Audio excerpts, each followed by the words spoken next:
खबर देहरादून से है, जहां सीएम धामी स्वच्छता अभियान में हिस्सा लेने वाले हैं। देखिए, दून डिफेंस एकेडमी की ओर से यह अभियान चलाया जा रहा है। स्वच्छ भारत अभियान और स्वच्छता अभियान कार्यक्रम, ये है नाम, जहां छात्र छात्राओं को संबोधित भी करेंगे सीएम धामी। सेना की तैयारी कर रहे छात्राओं को भी और छात्रों को भी संबोधित करेंगे।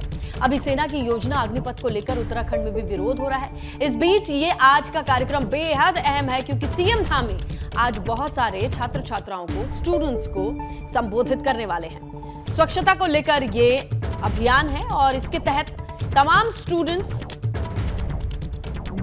दून डिफेंस एकेडमी में जाहिर तौर पर ये एस्पिरेंट होते हैं, सेना में भर्ती होना चाहते हैं। और इस तरीके से सेना में भर्ती को लेकर के जैसे तस्वीरें आ रही हैं, वो उत्तराखंड में भी प्रदर्शन से अछूती नहीं है। इस बीच खुद सीएम पुष्कर सिंह धामी पहुंचने वाले हैं दून डिफेंस एकेडमी, और यहां पर वो छात्र छात्राओं से संवाद करेंगे, बातचीत करेंगे। चलाया जा रहा स्वच्छ अभियान में। और इसी खबर पर ज्यादा जानकारी के साथ मेरे सहयोगी विनोद इस वक्त जुड़ चुके हैं। विनोद, क्योंकि आज सीएम धामी स्वच्छता अभियान में हिस्सा लेने जा रहे हैं, छात्र छात्राओं से भी वो बात करेंगे। क्या दिन भर का शेड्यूल सीएम का रहने वाला है, कब तक वो पहुंचेंगे कार्यक्रम के लिए? हमने उत्तराखंड को सफाई के मामले में देखिए जया, मैं अगर सबसे पहले बात करूं तो एक दून डिफेंस एकेडमी के माध्यम से जो सेना की तैयारी करते हैं उन बच्चों के माध्यम से एक स्वच्छता अभियान यहाँ पर चलाया जा रहा है। और मैं आपको तस्वीरें दिखाऊं कि मुख्यमंत्री पुष्कर सिंह धामी यहाँ पर पहुंच चुके हैं। सीधी तस्वीरें आप देख पा रहे हैं कि इस कार्यक्रम में मुख्यमंत्री पुष्कर सिंह धामी पहुंच चुके हैं। स्वच्छता अभियान कार्यक्रम ये है, और इसमें महत्वपूर्ण ये है कि जिस तरह से अभी पूरे देश और राज्य में अग्निवीर अग्निपथ को लेकर तमाम प्रदर्शन यहाँ पर देखने को मिल रहा है, उस लिहाज से ये कार्यक्रम महत्वपूर्ण इसलिए भी है कि इस एकेडमी में करीब 5000 ऐसे बच्चे हैं जो सेना की तैयारी करते हैं, मातृभूमि की सुरक्षा की तैयारी यहाँ पर इस एकेडमी में करते हैं। तो इन तमाम बच्चों को, छात्र छात्राओं को भी संबोधित मुख्यमंत्री पुष्कर सिंह धामी यहाँ पर करेंगे। मुख्यमंत्री थोड़ी देर पहले पहुंचे हैं और उसके बाद में जितने भी यहाँ पर बच्चे हैं उनको संबोधित मुख्यमंत्री करेंगे।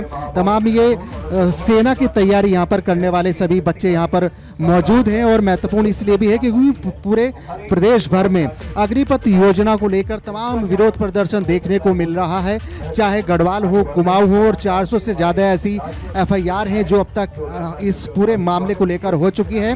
और पूरे प्रदेश के जिलाधिकारी हो या फिर SSP हो, सभी को निर्देशित किया गया है कि जहाँ पर भी बच्चे बड़ी संख्या में सेना की तैयारी करते हैं तो उनको जाकर संबोधित करें, उनको प्रेरित करें कि जो ये अग्निपथ योजना है वो देश के हित में है। और तमाम जितने भी यहाँ पर बच्चे हैं, अभी थोड़ी देर बाद में मुख्यमंत्री पुष्कर सिंह धामी उनको संबोधित करेंगे।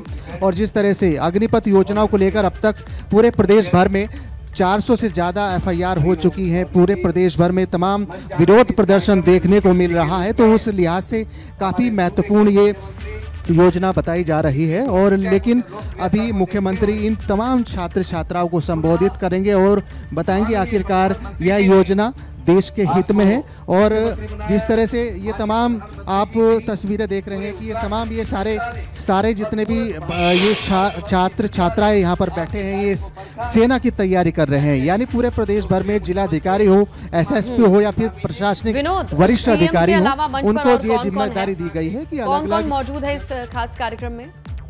हमारे बीच में उपस्थित स्नेहलता, देखिए इस स्वच्छता कार्यक्रम में अभी मुख्यमंत्री थोड़ी देर पहले ही पहुंचे हैं, और जो यहाँ के स्थानीय विधायक खजान दास हैं वो मौजूद हैं, और इसके अलावा नगर निगम के आयुक्त हैं वो यहाँ पर मौजूद हैं, और जो महापौर देहरादून है सुनील उनियाल गामा वो मौजूद हैं।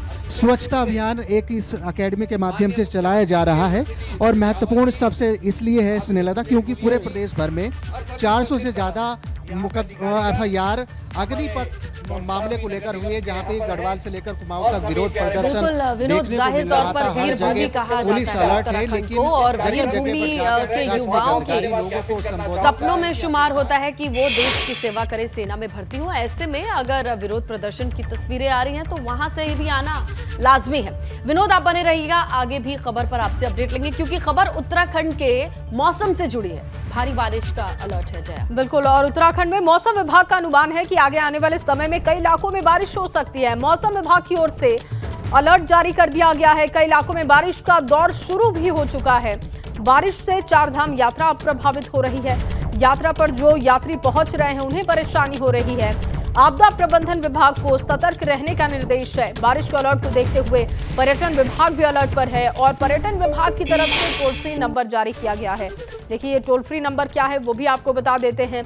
टोल फ्री नंबर 1364 और 0135-255-2627 पर आप कॉल कर सकते हैं और मौसम के बारे में जानकारी ले सकते हैं। जिस भी लोकेशन में आप रहते हैं उसकी जानकारी आप ले सकते हैं कि वहां पर मौसम का हाल क्या है या आने वाले समय में क्या स्थिति रह सकती है।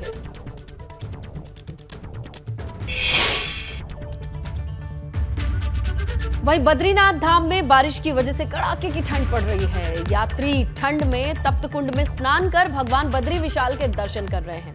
यात्री बारिश में रेनकोट और छाता पहन लेकर के ओढ़ करके मंदिर के दर्शन के लिए रुक कर रहे हैं।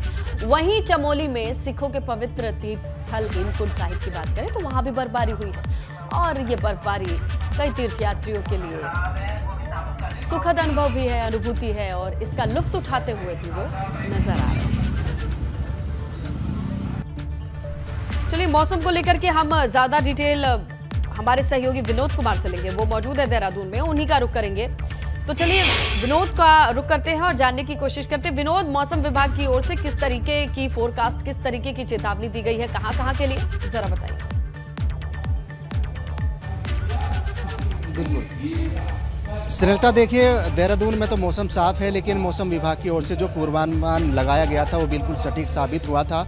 ऊपरी पहाड़ी जनपदों में लगातार बारिश बनी हुई है और अभी भी चारों धामों की अगर बात करें तो चारों धामों में बारिश और जिस तरह से की संभावना जताई जा रही थी तो बारिश अभी बनी हुई है। और अगर बात करें हेमकुंड साहिब की तो वहाँ पर बारिश के साथ साथ हल्की बर्फबारी भी हुई है। मौसम विभाग की ओर से ये अनुमान जताया गया था कि अगले 4 दिनों तक बारिश उत्तराखंड में बनी रहेगी। उसके चलते सावधानी बरतने के निर्देश यहाँ पर दिए गए थे। आपदा प्रबंधन विभाग पूरी तरह से अलर्ट है और जो ऊपरी पहाड़ी इलाकों के करीब 165 ऐसे चिन्हित स्थान हैं जहाँ पर लैंडस्लाइड होने का खतरा मंडराता रहता है, तो उन तमाम स्थानों पर टीमें लगाई गई हैं, जेसीबी लगाई गई हैं, ताकि कोई ऐसी अगर अप्रिय घटना होती है उस पर जल्द से जल्द मौके पर तमाम टीमें पहुँच जाएँ।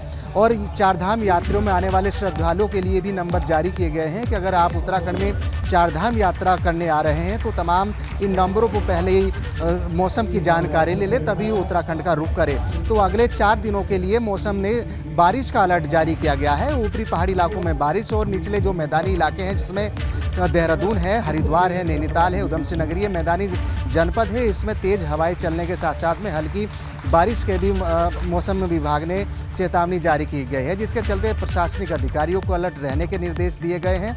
चिन्हित जो स्थान है जहां पर भूस्खलन का खतरा मंडराता रहता है, तमाम घटनाएं होती हैं, वहां पर विशेष चौकसी और निगरानी रखने के भी निर्देश दिए गए हैं। और सबसे महत्वपूर्ण यानी कि कुल मिलाकर आने वाले समय में बारिश का दौर जारी रहेगा विनोद, और जो भी मौसम विभाग की तरफ से बताया जा रहा है, जो जानकारी दी जा रही है उसके अनुसार ही इस यात्रा को आगे बढ़ाया जाए। बहुत शुक्रिया विनोद आपका तमाम जानकारी के लिए। बिल्कुल जय, आगे बढ़ेंगे, बात करेंगे। उत्तराखंड में आज भी अग्निपथ योजना को लेकर के प्रदर्शन हो सकता है, ये खबर मिल रही है। कल भी कई जिलों में युवाओं ने विरोध प्रदर्शन किया। सेना की नई भर्ती योजना अग्निपथ को लेकर के युवा लगातार विरोध जता रहे हैं। कांग्रेस ने इस प्रदर्शन में युवाओं को समर्थन दिया है। देखिए आज भी यही कयास लगाए जा रहे हैं। विरोध प्रदर्शन की अतरंगी तस्वीरें आई, देखिए कहां पर पुशअप लगा करके अभ्यर्थियों ने विरोध जताया। और लगातार उत्तराखंड से भी ऐसी तस्वीरें आ रही है जहां युवाओं का विरोध प्रदर्शन नजर आ रहा है।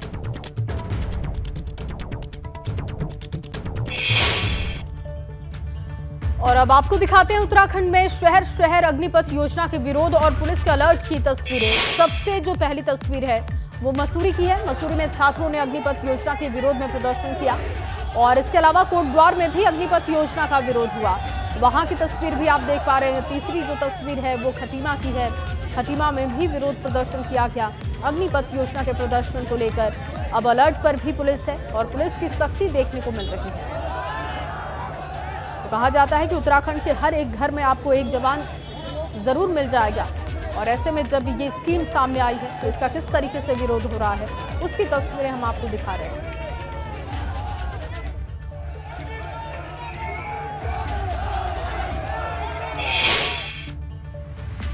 चलिए आपको लिए चलते हैं दून एकेडमी, जहां पर सीएम धामी स्वच्छता अभियान के तहत क्या कह रहे हैं युवाओं से, क्या संबोधन है उनका, सुनना है। ऐसे हमारे सभी मेरे नौजवान भाइयों एवं बहनों, मैं सबसे पहले तो आप सबको बहुत बधाई देना चाहता हूं कि आप सब लोगों ने क्लीन सिटी और ग्रीन सिटी के लिए आप लोग आगे आए हैं। और हमारे देश के प्रधानमंत्री मोदी जी ने देश के अंदर 2014 में प्रधानमंत्री बनने के बाद बहुत तेजी से जो सबसे पहले कार्यक्रम शुरू किए, उन कार्यक्रमों में एक कार्यक्रम है स्वच्छ भारत अभियान। और उस स्वच्छ भारत अभियान के तहत उन्होंने स्वयं हाथ में झाड़ू उठाकर वो स्वयं सड़कों पर निकले और सड़कों पर निकलने का एक संदेश था कि सभी लोगों को इस काम के लिए आगे आना है। आज दुनिया के जितने देशों ने भी तरक्की की है या जितने भी देश आगे बढ़े हैं, उनमें जो लोग हमारे यहाँ से विदेशों में जाते हैं, आप लोग पढ़ते होंगे, सभी लोग सब अपना काम स्वयं करते हैं। सारे काम, वहाँ कोई हेल्पर नहीं मिलता है, वहाँ सबको सब काम करना पड़ता है।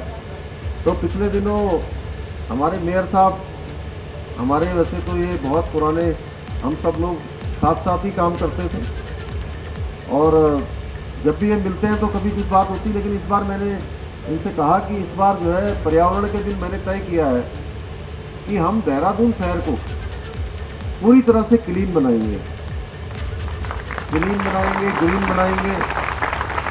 और मैं चाहता हूं कि आप जो है इसकी शुरुआत करें। मैं इनको धन्यवाद देना चाहता हूं कि इन्होंने ये काम आज शुरू किया और आप सब लोग आगे आए।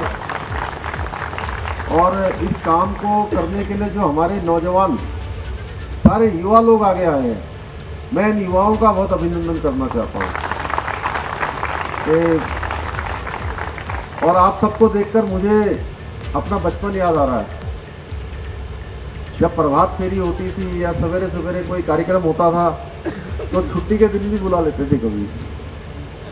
आज भी ऐसे ही हो गया लग रहा है आप लोगों का। आज संडे के दिन जो है आप लोगों को एक एक्स्ट्रा जो काम कर रहे हैं उससे हटकर, हालांकि हम लोग तो, मैं तो गांव में पढ़ा हूँ और गांव में आपने देखा होगा किस प्रकार का जीवन होता है। आप में से भी बहुत सारे लोग गांव से ही होंगे। अब आजकल तो गांव और शहर दोनों एक जैसे हो गए। पहले सुविधाएं गांव में कम होती थी, लेकिन धीरे धीरे अब हमारे गांव भी जो है सब सुविधाजनक बनते जा रहे हैं। तो मैं आप सबको बधाई देता हूं, बहुत शुभकामनाएं देता हूं। हमारे देश के यशस्वी प्रधानमंत्री मोदी जी का धन्यवाद करना चाहता हूं कि उन्होंने देश के अंदर अगले 1.5 सालों के अंदर 10 लाख से भी ज़्यादा नौकरियों के सृजन की बात कही है। 10 लाख से भी ज़्यादा लोगों को अलग अलग सेक्टरों में नौकरी मिलने जा रही है। आज पूरा देश हमारा आगे बढ़ रहा है, हमारे सारे नौनिहाल आगे बढ़ रहे हैं। आप सबका उत्साह बताता है कि आपके सबके अंदर कुछ कर गुजरने की इच्छा शक्ति है। आपका उत्साह, आपकी ऊर्जा। अब बात मथुरा की करते हैं। मथुरा में गत्ता फैक्ट्री में अचानक भीषण आग लग गई। आग इतनी भयंकर थी कि उसकी लपटें दूर दूर तक दिखाई दे रही थी। आग लगने की सूचना मिलते ही फायर ब्रिगेड की टीम मौके पर पहुंची। फैक्ट्री में आग कैसे लगी और इसका अभी तक कोई पता नहीं चल पाया है। ये देखिए भयंकर आग की तस्वीरें आपको दिखा रहे हैं। गत्ता फैक्ट्री में आग लगी और आग की दूर दूर तक लपटें दिखाई दी। जैसे ही सूचना मिली फायर ब्रिगेड की टीमें मौके पर पहुंची, लेकिन ये आग कैसे लगी है इसका पता नहीं। हालांकि गर्मी के मौसम में शॉर्ट सर्किट इसकी वजह हो सकती है, एक बड़ी वजह, लेकिन आग कैसे लगी फिलहाल प्रथम दृष्टया इसके बारे में कोई पुख्ता जानकारी नहीं है। लेकिन आग पर काबू पाने की कोशिश है। मथुरा की ये तस्वीरें आपको दिखा रहे हैं। दमकल की कई गाड़ियां मौके पर पहुंची। तस्वीरें आप देख सकते हैं, धुआं ही धुआं और लाखों का नुकसान होने की अब तक संभावना है। आग लगने की वजह साफ नहीं है हालांकि, और गत्ता फैक्ट्री जिसमें भयंकर आग लगी।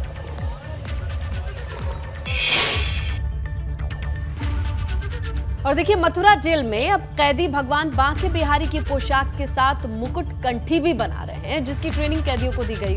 अब जेल प्रशासन कैदियों की बनाई पोशाक, मुकुट और कंठी माला को ऑनलाइन बेचने की तैयारी में है।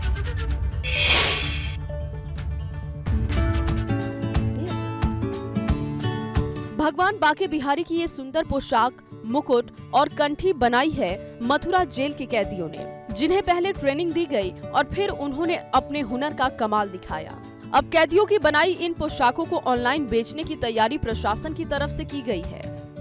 माननीय कारागार राज्य मंत्री स्वतंत्र प्रभार जी और डीजी कारागार जी की प्रेरणा से वन डिस्ट्रिक्ट वन प्रोडक्ट का आज जो है यहाँ पे मथुरा का जो विशेष है पोशाक है, लड्डू गोपाल जी का पोशाक है और कंठी माला है, उसके क्रम में हम लोगों ने मार्केटिंग करने के लिए और प्रतिबंधियों को प्रशिक्षण दिलाने के लिए आज हरि प्रेम सोसाइटी की तरफ से संपर्क स्थापित करके इसका प्रशिक्षण भी दिलाया और साथ में इसे ओपन मार्केट में बेचने हेतु इसको उपलब्ध भी कराने का प्रयास किया जा रहा है। जेल प्रशासन का मकसद कैदियों को आत्मनिर्भर बनाना है और ऐसे में कैदी जो भी पोशाक, मुकुट या फिर कंठी बनाएंगे उनका उसे मेहनताना दिया जाएगा, जिससे वो जेल में रहकर कुछ कमाई भी कर सके और आत्मनिर्भर भी बन सके।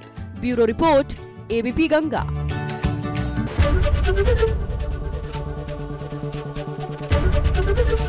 एबीपी गंगा, खबर आपकी, जुबान आपकी।